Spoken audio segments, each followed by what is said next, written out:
اگر کسی مسلمان کے پاؤں میں ایک کانٹا بھی چبھ جائے تو اللہ تعالیٰ ان کا بھی ثواب اور اجر دے گا۔ نعمان، آپ پوری خیبر پختونخوا کے اورپنز کیئر پروگرام کو دیکھ رہے ہیں، آپ کے نوجوانوں سے وابستگی ہوگی، ظاہر سی بات ہے آپ کے پاس والنٹیئر کام کر رہے ہوں گے، پھر شاید آپ کے ساتھ کچھ لوگ جو پیڈ کام کر رہے ہوں گے، وہ بھی زیادہ تر یوتھ پر مشتمل ہوگی، آپ کے ساتھ اورپنز ان ٹچ ہے، اٹیچ ہے۔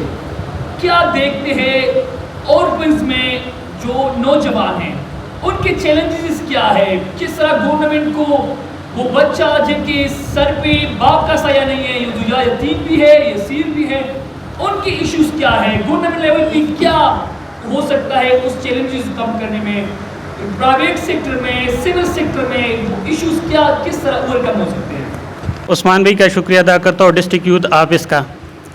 اچھا، ہم سارے یوتھ ہیں یہاں پر، انٹرنیشنل یوتھ ڈے کے حوالے سے ایک ایونٹ منعقد کیا گیا ہے، یوتھ ڈپارٹمنٹ نے منعقد کیا ہے، اور تقریباً یوتھ پالیسی پہ ہمارے گورنمنٹ، ہمارے ایکسپرٹ، ہمارے تھنک ٹینکرز تقریباً 20-25 سالوں سے کام کر رہے ہیں۔ اور ابھی 4 سال پہلے جو Khyber Pakhtunkhwa youth policy implement ہوئی اور پاس ہوئی، اس سے پہلے نیشنل یوتھ پالیسی پاس ہوئی تھی، اور اس میں سارے جو آپ لوگوں کے چیلنجز ہیں، اس چیلنجز کو کس طرح اوور کم کرنا ہے، اس چیلنجز کو کس طرح اپورچونیٹیز میں کنورٹ کرنا ہے، اور اس چیلنجز کو کس طرح ہمارے نوجوانوں نے عبور کرنا ہے۔ انکم جنریشن پروگرام یہ یوتھ پالیسی میں ہے۔ اب ہماری یوتھ کو یہ پتہ نہیں ہے کہ گورنمنٹ کس طرح انکم جنریشن پروگرام اور یوتھ ڈپارٹمنٹ یوتھ پالیسی میں کس طرح ہے، اور اس کی امپلیمنٹیشن کس طرح سے ہوگی۔ اس کے مختلف سیگمنٹس ہیں، پھر اسکل ڈیولپمنٹ پروگرام ہے، انٹرپرینیورشپس ہے، مائکرو فائنانس ہے، انٹرنشپس ہے، یہ پالیسی میں ہے، یہ موجود ہے۔ اربن کے حوالے سے آپ کو جو پہلے بتایا گیا 64% یوتھ ہے۔ 64% یہ کتنے بنتے؟ پاکستان کی ٹوٹل پاپولیشن جو ہے یہ 220 ملین پلس ہے، 22 کروڑ سے زیادہ ہے۔ اس میں 64% جو بنتے ہیں یہ 145 ملین بنتی ہے، 14 کروڑ 50 لاکھ آبادی بنتی ہے۔ اور اس میں جو گورنمنٹ نے جو ڈیفینیشن کی ہے 1500 to 19، تو یہ کافی ٹھیک ٹھاک یہی تعداد بنتی ہے۔ اس کے جو ہمارے 4% جو یوتھ ہے وہ ابراڈ باہر ہوتے ہیں، اس میں تقریباً مڈل ایسٹ میں 48% ہے جو 4% کے ہے، یورپین یونین میں کچھ 28% ہے، اس طرح سے ملا کے باقی جو دیگر یو ایس میں تقریباً 5% ہے۔ یہ سارے جو گئے ہیں یہاں سے، یہ ہماری کریم گئی ہے، اس پہ بھی گورنمنٹ کو سوچنا چاہیے کہ کیوں ہماری کریم یہاں سے باہر جاتی ہے، اس کے لیے ہم پلاننگ کیوں نہیں کر رہے۔ تو یہ کچھ چیزیں تھی اس کے حوالے سے۔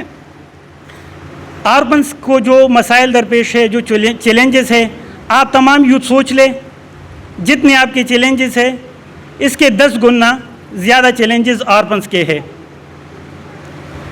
لیکن اس حوالے سے 1-2 حدیث شریف ہے، آپ لوگوں کو پتہ ہے، یہ ایک اعزاز بھی ہے۔ ہماری نبی مہربان صلی اللہ علیہ وسلم وہ خود بھی اربن تھے، اور اس حوالے سے ایک صحیح بخاری کی حدیث ہے جلد نمبر 9 میں، مسلمان کو کوئی رنج اور غم نہیں کرنا چاہیے۔ اگر کسی مسلمان کے پاؤں میں ایک کانٹا بھی چبھ جائے تو اللہ تعالیٰ ان کا بھی ثواب اور اجر دے گا۔ حضرت عائشہ رضی اللہ عنہ فرماتی ہے کہ سب سے زیادہ دنیا میں سب سے زیادہ دردمند انسان میں نے نبی مہربان صلی اللہ علیہ وسلم کو دیکھا ہے۔ اللہ تعالیٰ اگر کسی انسان کے ساتھ بھلائی کا ارادہ کرتا ہے تو ان کو چیلنجز کا سامنا کرنا پڑتا ہے، ان کے سامنے کچھ مسائل لے کے آتے ہیں۔ تو اربنس کے حوالے سے الحمدللہ پاکستان میں بہت زیادہ ادارے کام کر رہے ہیں، ان میں ایک نام الخدمت فاؤنڈیشن بھی ہے، گورنمنٹ بھی اس کے لیے ایفرٹس کر رہی ہے مختلف جگہوں پہ۔ یہ آپ پشاور میں آپ لوگوں نے دیکھا ہوگا 100,000 کی کیپیسٹی پہ ہزانہ میں اسٹریٹ زمنکور کے نام سے ایک اربن ہاؤس بنایا ہے۔ الخدمت فاؤنڈیشن الحمدللہ 21,000 سے زیادہ اربن کو سپورٹ کر رہی ہے، اور ان 21,000 اربن کو جو سپورٹ کر رہی ہے ان میں 100% ہماری جو فائنینشیل سپورٹ ہے تو وہ تھرو بینک جاتی ہے۔ تمام اربنس کے مدر کے نام پہ ہم نے اکاؤنٹ اوپن کیے ہیں اور ان کے اکاؤنٹس میں اماؤنٹ ٹرانسفر ہوتی ہے۔ 5 قسم کی کمٹمنٹس ہے ہمارے اربن کے ساتھ، ایجوکیشن سپورٹ ہے، کریکٹر بلڈنگ ہے، हेल्थ स्क्रीनिंग है उनकी, और माइक्रो फाइनेंस है, और कैश सपोर्ट है। जो हमारे मदर्स या जो हमारे आरपन इस काबिल हो जाए कि वो कुछ काम करना चाहते हो तो हम उसको आसान अकसात बिला सूद हम कर्जा भी फराहम करते हैं। तो हमारे इर्द गिर्द भी बहुत ज़्यादा आरपन्स होंगे हमारी कम्युनिटी में, हमें भी उसके लिए सोचना चाहिए। लेकिन सबसे बड़ा मसला जो उनके सरों पे बाप का साया नहीं है। बेशक आप किसी यतीम के साथ कैश की कंट्रीब्यूशन ना करें, उनके सरपरस्त बन जाइए, उनके सर पर बाप का साया बन जाए। वो बच्चा वो नहीं समझता कि मैं क्या कर रहा हूँ, किन एनवायरनमेंट में जी रहा हूँ, किसके साथ बैठ रहा हूँ, किस तरह मैं अपनी पढ़ाई कर रहा हूँ। तो उनकी सरपरस्त इस सेंस में बन जाए कि वॉलंटियर बेस पे कभी उस आरपन के स्कूल का विज़िट किया करे, उनके टीचर से पूछा करे कि इनका बाप नहीं है, मैं ही इनका गार्डियन हूँ या मैं ही इनके गाँव वाला हूँ या सरपरस्त हूँ, इनके क्या क्या मसाइल है। कभी मदरसे में उसकी टीचर के साथ मुलाकात करे, कभी उनके स्टूडेंट्स के साथ, उनके क्लास फेलोज़ के साथ बैठ के उनके मुलाकात, उनके साथ उनकी जो मसाइल है वो सुन ले। मेरे ख्याल में जितनी भी कंट्रीब्यूशन जो हो रही है और जो अलखिदमत कर रही है, ये अलखिदमत की नहीं है, ये पूरी कौम, पूरी पाकिस्तान की है। इसमें मैं दाद अलखिदमत फाउंडेशन को नहीं दे रहा हूँ, ये पाकिस्तान को दे रहे हो। 21,000 आरपन एक इदारा जो सपोर्ट कर रहा है, ये सारी अमाउंट जो है ये पाकिस्तानी कौम दे रहे हैं। इसी हान मार्की में लास्ट ईयर हमने डोनर कॉन्फ्रेंस किया था और चारसद्दा के एलहर हजरात ने 4 करोड़ प्लस अमाउंट दी थी, ये आप लोगों ने दिए।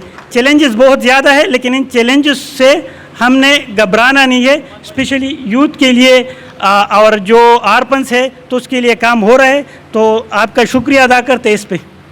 आप लोगों के इल्म में होगा, सिर्फ पाकिस्तान में 93% लोगों को स्पोर्ट्स की फैसिलिटीज़ तक एक्सेस है ही नहीं।